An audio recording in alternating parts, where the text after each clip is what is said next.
আমি তাই নিয়ে বলতেছি কমপ্লিটের ফ্যাব্রিকেটেড কেস, এটা কোনো ভিত্তি নেই, এটা কমপ্লিটের ভানুয়াট। আজকে সেজন্য আমরা এখানে এসেছি এবং আগামীতে আমি আরও বলবো, আরও ক্লিয়ারলি বলবো এই মামলার কোনো সত্যতা টোটালি নাই। এটা জাস্ট এটা মানে এটা ভানুয়াট মামলা।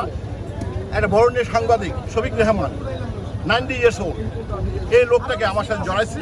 এই লোকটাকে প্রথমে জ্ঞান ধরে আমি তো আমাকে ধরতে পারিনি, ওনাকে জ্ঞান ধরার পরে ওনাকে অলমোস্ট 6 মাস জেলে রেখে ওনাকে মেজে রেখে ওনাকে একদম অসুস্থ করে ফেলছে। উনি লন্ডন গিয়া মোটামুটি জানে বেশ বুঝতে পারেন ওনার মতো লোক উনি পিঁপড়াকে মারে নাই। যে লোক আজকে বাংলাদেশে ভালোবাসা দিবস আবিষ্কার করেছেন, যে লোক মানুষের জন্য কাজ করেছেন, আর innocent, he is a living legend. বাংলাদেশের আমাদের লিভিং লেজেন্ড কিন্তু বেঁচে নয়। ওনার আমাদের লোককে হয়রানি করেছেন, মাহমুদুর রহমানকে হয়রানি করেছেন, আরও দুজন আছে আমাদের সাথে কমপ্লিটলি ভুয়া। আমার ঘর বাড়ি ক্রোক করেছেন, আমার ব্যাংক অর্থ করেছেন, সব কিছু তারা ধ্বংস করে দিয়েছেন।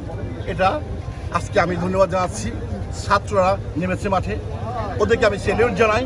আজকে ছাত্র জনতার যে একটা বিস্ফোরণ ঘটে আজকে এই ফ্যাসিলিটিকে বাংলাদেশ থেকে বিতাড়িত করেছে, এর জন্য মহান আল্লাহর কাছে আমি শুকরিয়া আদায় করছি।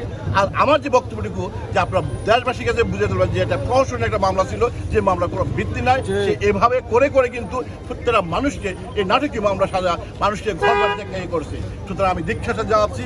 আমি আশা করব বর্তমান সরকার প্রত্যেকটা মামলার সুস্পষ্ট তদন্ত করে তারা মানুষকে রক্ষা দেবে, মানুষকে রেহাই দেবে মামলা থেকে। কত মা